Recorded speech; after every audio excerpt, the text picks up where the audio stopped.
All right, guys, here we go. So there is one word for what just happened in Chicopee, Massachusetts. And that word is not mistake. That word is not even oversight. It's one word: corruption. Quiet, casual, and completely ignored. This is not the first time something like this has happened, guys. So let's start the video like this. There's a small town grocery store, and it's run by a board member of a nonprofit, and they suddenly get handed nearly $1 million in your money, taxpayer money. And that money was to deliver meals to a migrant shelter with no contract, with no bid, no nothing, basically, okay?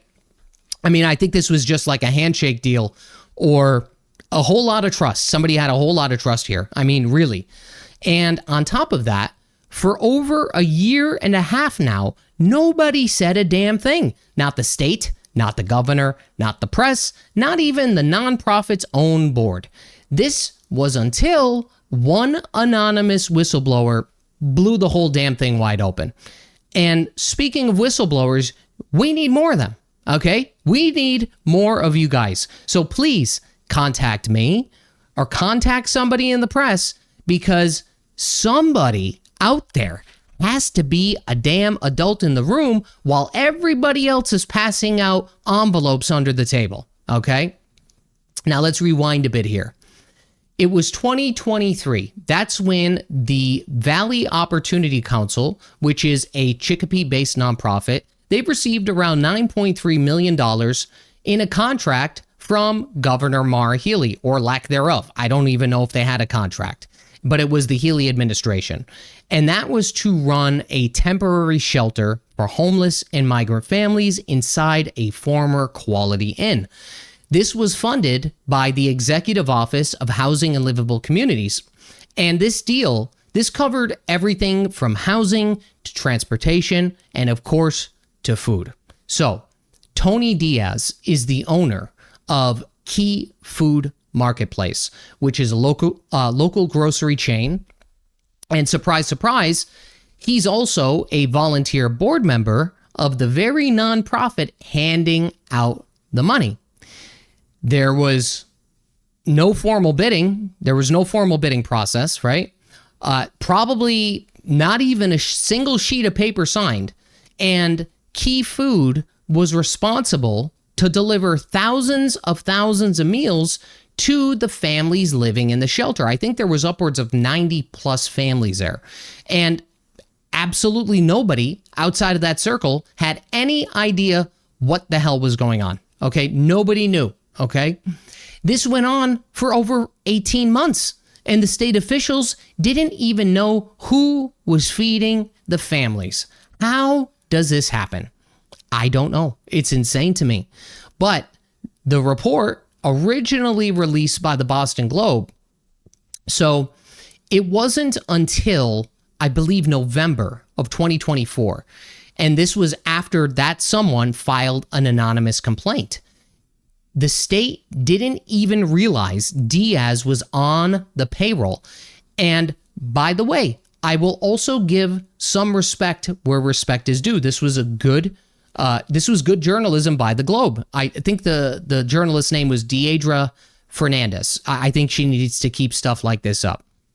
Anyway, by that point of time in November of 24, the deal had already funneled over $945,000 into his business. How does this continue to happen? How? I mean, let's pause here for a second. So you're telling me nearly $1 million of your money, taxpayer money, no big contracts, no state oversight, and this wasn't a clerical error? Is this really the state's standard operating procedures? I mean, I don't get it. It's crazy to me.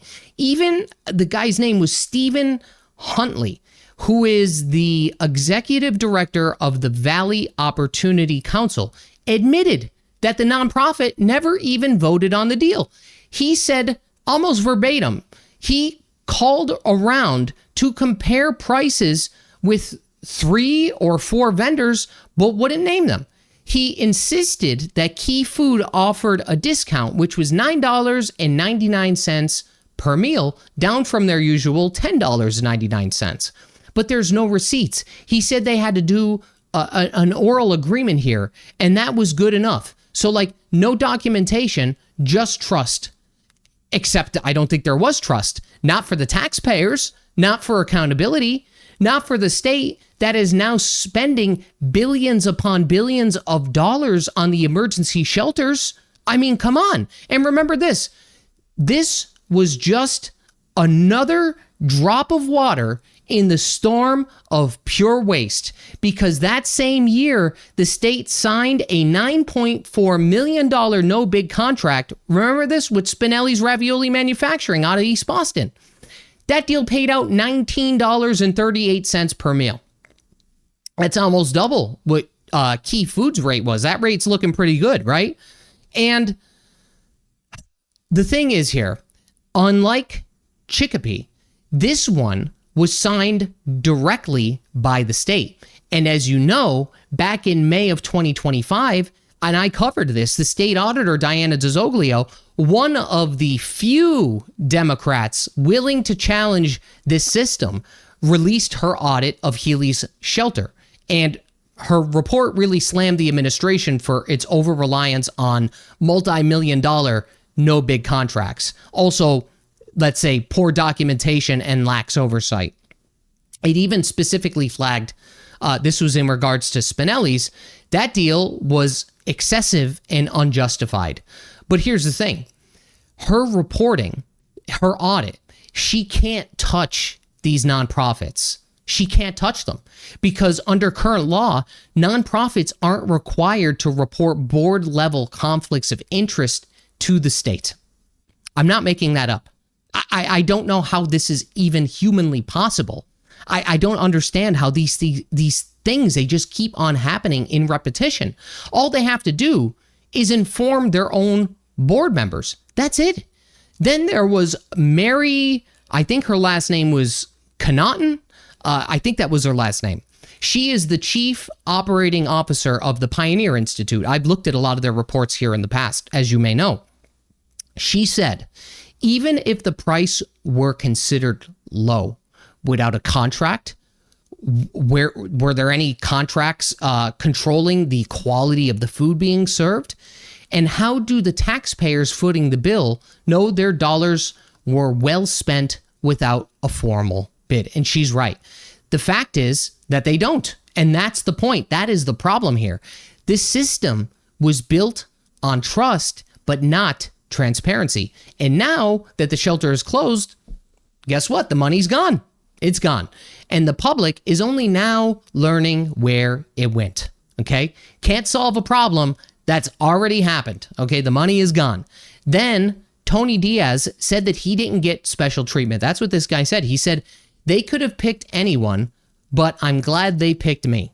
He even noted that his company eventually hired a Haitian chef to prepare more complex meals as the population of the shelter grew. But that doesn't erase the fact that he was on the board and he was the one that had the deal that was never voted on and no contract was ever signed. This stories like this and this specific story isn't just about Chicopee, okay? It's not just about there. It's about a political culture that treats taxpayer money like a private slush fund, guys. That's what it is. It's about a state government that ramps up emergency spending to house illegal immigrants in over 120 hotels and then pay out billions upon billions of dollars in unchecked contracts. And also ask no questions along the way. But more importantly, they also don't get asked questions, okay? The state does not get asked questions. If they're not held accountable, there's nothing that's going to be done, right? I mean, our governor holds press conferences about the compassion and the humility of this and the humanity of this, right? While our administration greenlights these backdoor deals that benefits insiders, donors, and well-connected board members, all while families across Massachusetts struggle to pay rent, they struggle to pay their energy bills, and put food on their table. Let's be honest here, okay? Look at it this way. Let me frame it like this. Maybe I should open with this. If this were under a Republican administration, there would be headlines coast to coast. We would see billboards about this. It would be insane. There'd be federal investigations, calls for resignations, and hearings on Capitol Hill. That's what would be happening here. We would be hearing about this for years down the line. That's what would be happening. But because it happened under a blue state's progressive governor with the right politics, it's business as usual, and it's completely fine. This isn't even about politics. It's about the principle. We have a system that's run by corruption. And if you seriously think that Chicopee was a one-off, you're watching the wrong video. Okay, let me tell you that right now. I promise you, these issues that we've seen thus far are just tip of the iceberg moments. This is a pattern, one that's playing out in cities and states across the country. It's not only here. If nearly $1 million can change hands, think about it like this: $1 million changing hands without a contract, without a vote, and without anyone noticing for 18 months. How much more are we not being told? And how long are we willing to keep looking the other way? That's the problem with a lot of people here. I don't know. I see this happening again and again, where people will call out the good of the states and what we get right, which will pacify what we get wrong. Okay? And I don't think that's a really productive way to look at things. All right? You can't just say because the state did one good thing that it shuts down the 5 bad things that they did. You cannot have that kind of mindset, because if you have that kind of mindset, that one thing that they did good, that'll eventually be eliminated as well. Okay? That's what happens when you have this unchecked state and this unchecked one-party legislature. Okay? It's a huge problem here, guys. And you're going to see more stories like this come out. Look, if the Globe is covering this stuff, you know it's coming. Okay? That's all I got to tell you. But anyway, that's it for the video today, guys. I'll see you on the next one. Bye-bye.